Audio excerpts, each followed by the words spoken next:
Suki Hemming jumped into her car and rushed to West Sussex when she heard the news. She couldn't believe the family's old home was in flames. We've now received the first pictures of the desperate fight to save the stately home, Uppark House, South Harting, near Petersfield. More than 140 firemen and National Trust staff have been pulling priceless paintings and tapestries from the flames. The blaze spread rapidly from the collapsing roof of the three-storey country home. I never thought of it as a grand house. I always thought of it as the house that my grandparents lived in. It was a happy house. By the time she arrived, the fire had firmly taken hold. The attic rooms had gone, the roof had collapsed, and 27 fire engines were there fighting the blaze. You would always assume that Uppark would continue forever. And I suppose what was eerie was suddenly seeing the windows of the room that you'd always known as your bedroom, just engulfed in flame. Of those who worked at Uppark, some lived there, like custodian Brian Smith and his wife. A local police inspector, he said to both of us, "Where are you two going to sleep tonight?" And we sort of looked back at the house and then realised that our flat, which was at the top of the house, was no longer there. And we sort of looked at each other in amazement and said, "Well, yes, a good point. Where are we going to sleep?" That was 6 years ago, and it seemed like the end for Uppark, but it wasn't.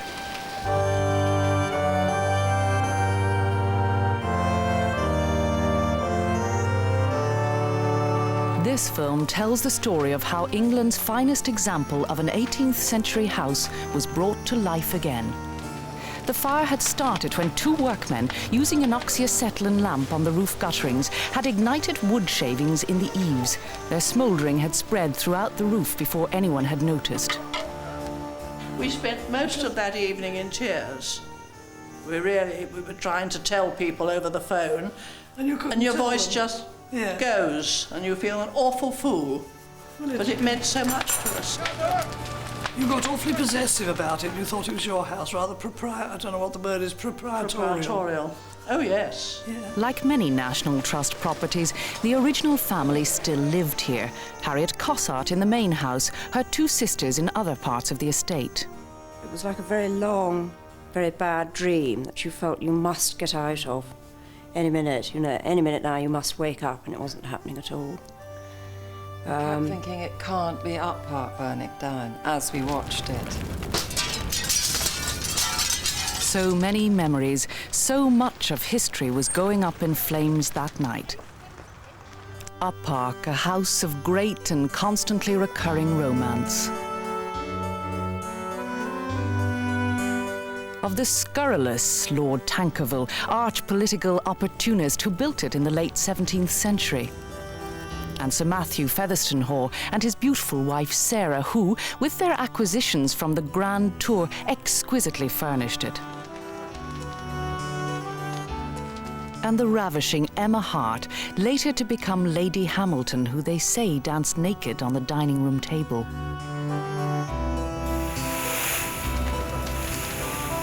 Of the raffish Sir Harry, boon companion of the Prince Regent with whom he raced his horses on the Downs, and who, later in his 70s, married his 20-year-old dairymaid, Mary Ann Bullock, hoping perhaps for an heir.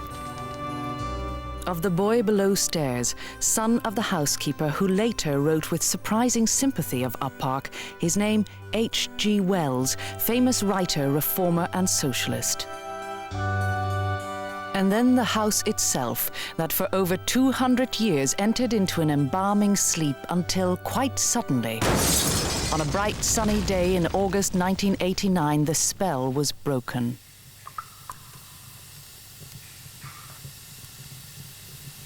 We came back early in the morning and found an appalling sight. The house had entirely lost its roof, and the whole of the upper 2 stories had been turned into what was in effect a 2-metre deep black steaming porridge. I think that first phase of the operation was what you could almost call the heroic phase of the undertaking. None of us will ever forget that, and we will always have a sort of bond as a result of it. The fact that so many people were prepared to come and help the National Trust at a time of a great emergency. And so there was a sort of blitz spirit. Then after about 3 days, we got the Portaloos along, which was a great relief for everybody. And they wind up now, the Women's Institute set up a... WVS, they set up a sort of table and people put contributions of food there. What now was to be done with Uppark? One local MP had no doubts. The work of 17th century yuppies, he said, demolish it. That was one option facing the National Trust's Emergency Committee. The others were to consolidate it and leave it as a melancholy ruin, to convert it into a museum encased in a modern infrastructure, or to restore it. Has not worked. And in the end, we came to the conclusion that the right thing to do was to restore it to the point about which we knew most, which was actually the day before the fire. We had 350 photographs of the interior of the house, so we actually knew exactly what every room looked like. Secondly, about 98% of the contents of the ground floor rooms had survived, and to have distributed that furniture around the country in museums would have deprived each piece of its point. And the third, most critical reason was the fact that we were fully insured, and the insurance money was available for no other purpose than full restoration. It wasn't available for demolition or for repairing it as a ruin. It was there for reinstatement, I think is the technical word. So that was, of course, very persuasive. It was to cost £20 million. Not the National Trust's money, not even its insurers, but the insurers of the contractors whose employees had caused the fire.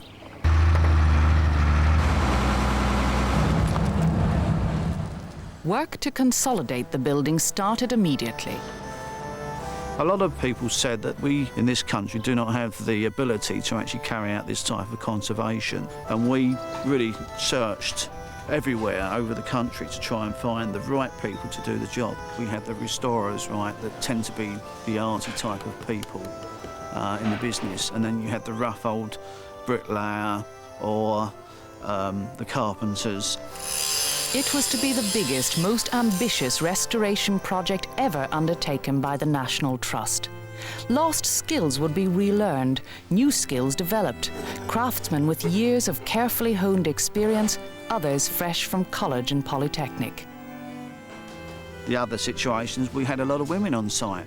We had carpenters, which were women, which had never been heard of. And at the end of the day, we got the best.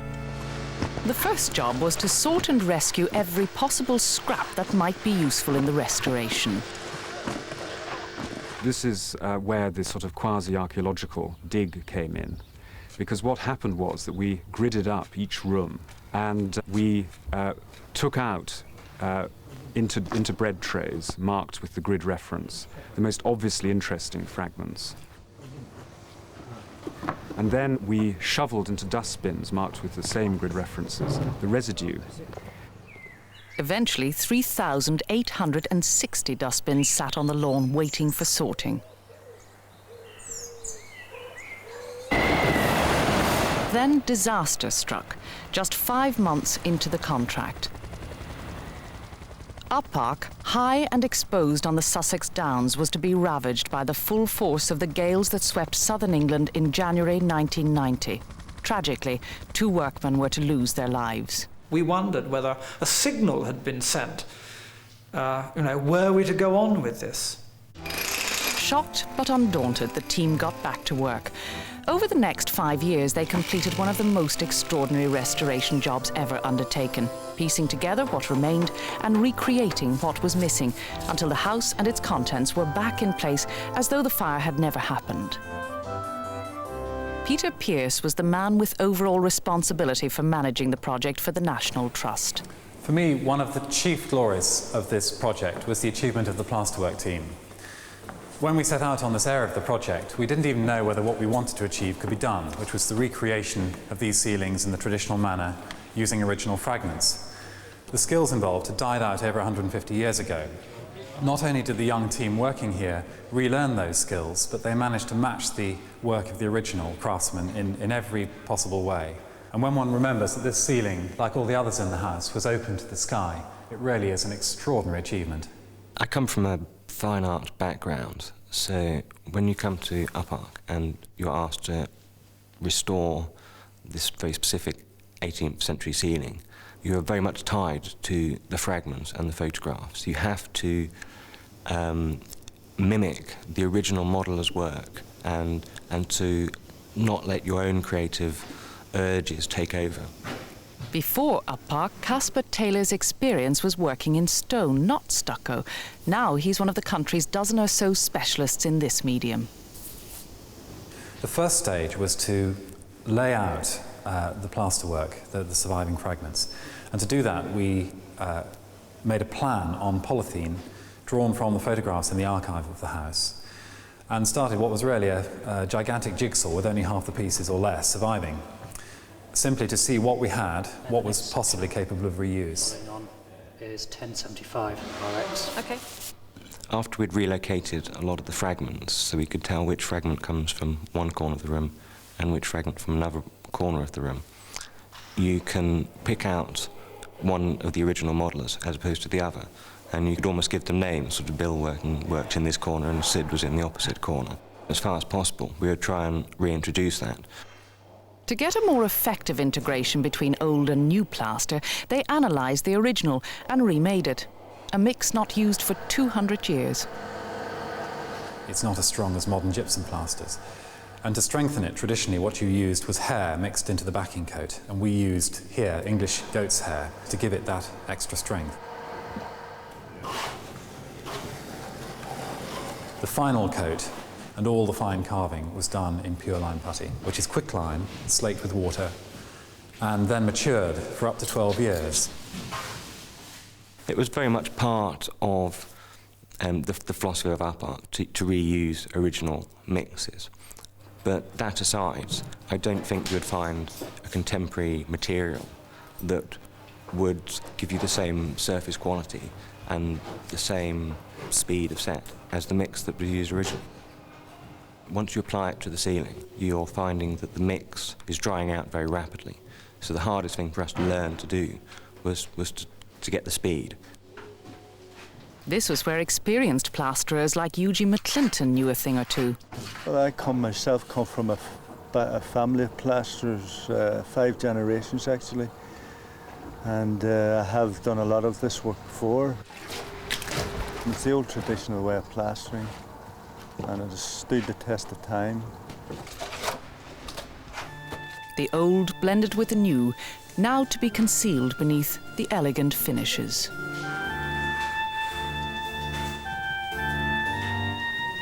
But before reaching that stage of a seamless match, there are plenty of tricky problems, as Ian Constantinides, responsible for much of the woodwork, explains. To put a room together like this and to decide what had to be built and how much of it and in what size involved reassembling all the fragments that were left, a trial assembly, fixing them using the evidence, the datums left on the wall, and then measuring the gaps. But it didn't work quite that simply, because you suddenly find, we had nothing over here, but there's a bit of skirting left, and you offer that skirting up, and no, it doesn't quite fit. You're not allowed to cut it off. So what's gone wrong? You have to move that wall back 1/4 of an inch, that one 1/8 of an inch. This one comes forward slightly. You try again. You still get it wrong. You've now compounded your error at that end. A complete nightmare, and it takes some effort not to want to put the chainsaw to it in the end. But one of the other good things that came out of it was that you got to know the original craftsman very well, because you recognise the little bodges they'd made, the deceits of the eye that they'd followed, and trying to decide, was that deliberate, have we got it wrong, or oh no, in this case they'd got it wrong and we're merely following their original precedent. The painters faced a different set of problems. Firstly, we were dealing with traditional lead oil paint, which is a toxic material and has to be handled very carefully. Secondly, a great deal of the original paintwork survived, and we were anxious to keep that. For instance, here in the saloon, much of the original paint survived the fire, and amazingly, it's almost 200 years old. How do we know that? Because the first step in the process was to undertake an extremely detailed and careful paint analysis. This was done at the University College London's Paint Analysis Laboratory by Catherine Hassel. The first thing we obviously do is to take samples from the wall in labelled packets, and marked up on drawings so we know the precise precision. We take them back here to the lab. We use each sample in two different ways. We use part of it to set in resin to make cross-sections so we can look at the layer structure, the different accumulation of strata of paint, and that gives us a picture of the house decoration through the ages. We can see that as today it's pink, but it was darker pink before that. You can see the next layer down, and then before that it was painted yellow. When we've got all the cross-sections photographed and sorted out and drawn, we can then compare them from different parts of the room, and we can build up a picture of how the whole room was decorated. While such detailed analysis was mainly for the benefit of Uppark's historians, it also helped the restorers develop an appropriate traditional lead paint. The task there was not just to make a normal lead paint, albeit that's quite a task in itself, but to make a pre-age lead paint, a paint which in composition matched the original lead paint as it was now after however many years of aging. As it dries. Paul D'Armada came to conservation from chemistry. I didn't really think it was going to be possible. I thought, well, OK, it's a bit of a tall order to produce something pre-aged. I mean, it sounds very nice. What's a pre-aged paint? And can you really make one? Well, they did, and it matched perfectly. At least it does at present. I'd be interested to see what it's like in years to come. It's almost like a case study, I think. And as I say, it's unprecedented. So too was the work on the wallpapers. And here we had two different approaches. The first, conservation repair, was, as here in the red drawing room, where we had about half of the wallpapers surviving the fire. And it was a matter of matching together the old and the new to try to create a seamless whole in the room. The second approach was, as in the other rooms where the wallpapers had been virtually destroyed, to use detective work to try to replicate them as accurately as possible. We have a photograph from a family snapshot showing the room. It was primarily taken for the fireplace, so the wallpapers faded out in the photograph, quite indistinct, but at least it's recognizable. In one case, a tiny fragment found in a family shoebox provided the key for Robert Weston to reproduce the wallpaper in the dining room.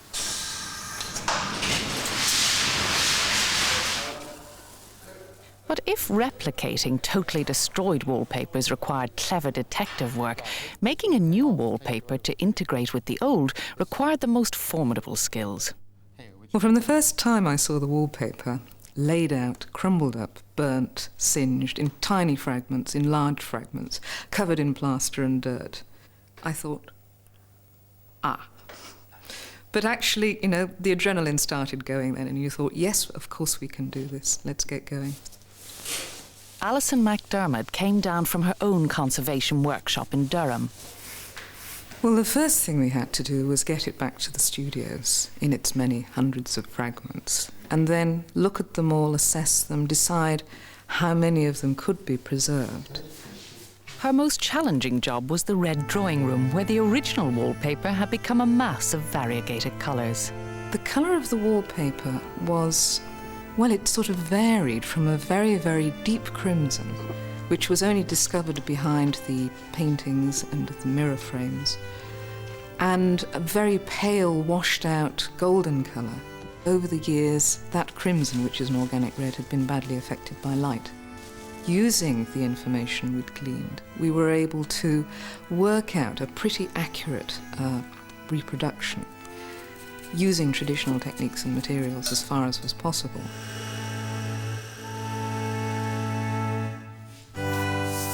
And it even involved having to carve a wooden block to print from.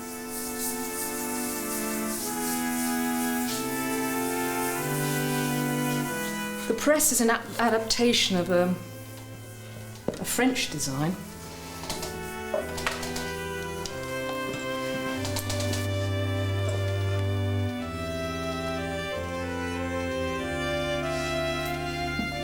The fact that we've had to go back and revive these skills and techniques means that, if you like, they've been sort of reborn specifically for this job. So it was quite exciting going to a wool mill in the Pennines, which didn't look as if it had changed for the last 150 years. There are sort of 5 layers of buttons on the floor, and you could hear them crunch as you went along, and say, this is what we want. And he would say, well, let me go and look in my records and see how perhaps we used to do this.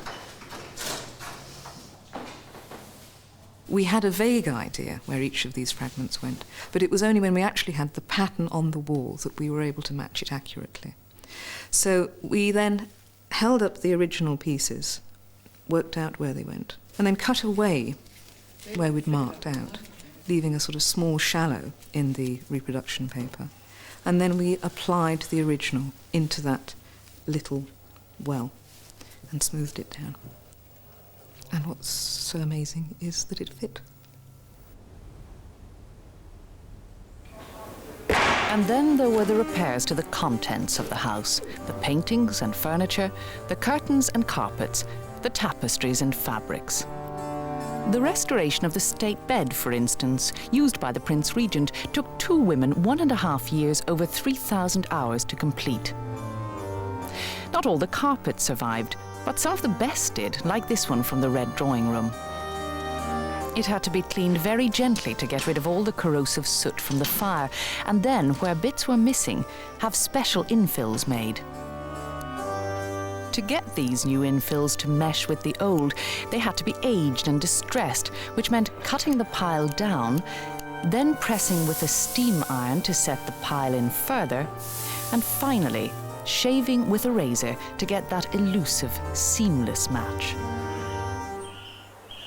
Some of the best work will never really be seen, like Mick Pinner's Chimney Pots. He revived an old custom by dating his pots with a contemporary event. One reads, "Margaret Thatcher resigned as I was making this."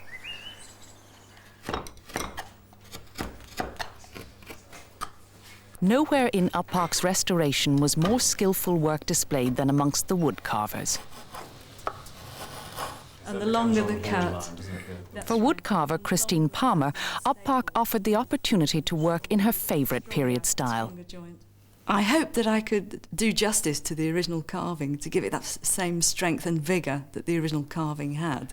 Because, I mean, obviously you're not carving in this style week in, week out. You only get sort of one go at it, and it has to be right.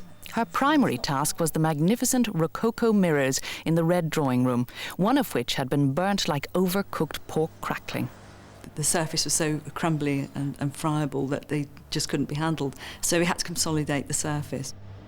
As soon as that was done, you could handle them, you could turn them over, you could get to grips with the structure. We then set about doing a drawing, which had to be quite accurate, based on what remains of the burnt piece and also the photographs that were supplied. The drawing was then used as the basis for the template for the new carving. And then you just sort of carve it in, you just start carving it. I sort of got obsessed with doing the carving justice. It had to work exactly right. It had to be the right style, the right cuts, the right chisels. You are very much aware of the people that did the original work, and you very much want to do that work justice, because you know that they knew exactly what they were doing. They understood the language of ornament. The carving was very slick, it was very good. They understood the symbols that they were employing in the pieces. And I suppose you fantasise as to what they were like, what went through their heads, and you sort of disappear into their time and get into the spirit of the work. There is a strong tradition of English carving. We love naturalistic carving. It's sort of freer, if you like, less imperialistic, I guess. I don't know. So the English carving tradition is a rather delightful one. Ian Constantinides owns and manages St Blaise's workshop in Dorset, specialists in conservation work. Uppark presented his team with some very particular challenges. These balusters appear fairly straightforward superficially, and that they could largely be made by machine with some finishing touches by hand. And one prices them accordingly. And then one discovers on closer inspection that actually they diminish in diameter, diminish in pitch, and diminish in the size of the throat as they go up, and can only be hand carved. Complete nightmare. What do you do? Fortunately, a wonderful man, Leslie Cherry, adapted a machine where he substantially did both elements at the same time. And obviously for a job like this, it has to be perfect. Then there was the making of the staircase itself. It was found that the joint was a concealed dovetail. Now, most of this has had to be formed with a router, and really, basically, it was a very difficult joint to perform.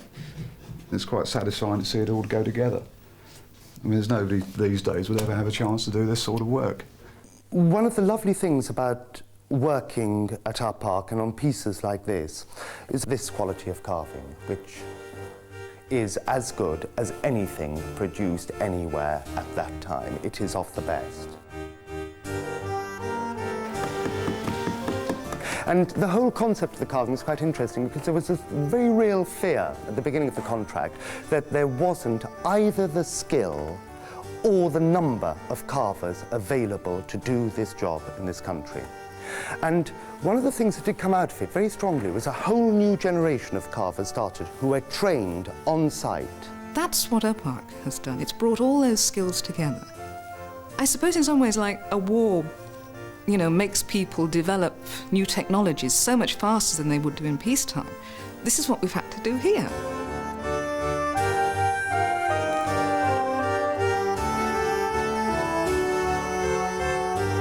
Uppark's restoration, from inception to completion, took just 5 years.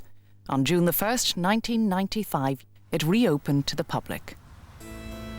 It reminded me of what it must feel like to reach the end of a theatre run.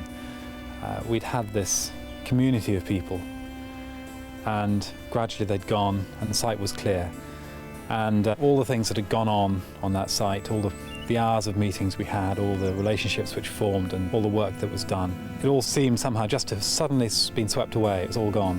Very peculiar feeling. I would hope that people's reaction when they come back and see what we've done here, how we've restored the house, is similar to revisiting an old friend who's perhaps been very poorly but is now fully recovered.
I think that if Sir Harry walked down this drive today, he would recognise the house.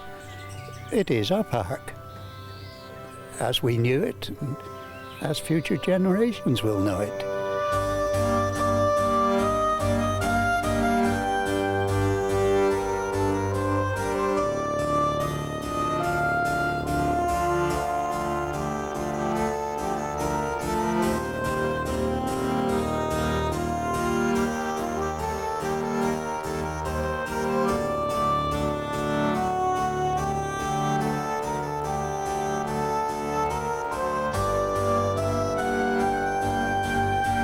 I don't quite know why we're so fond of it. No, I don't know. It just grew on us.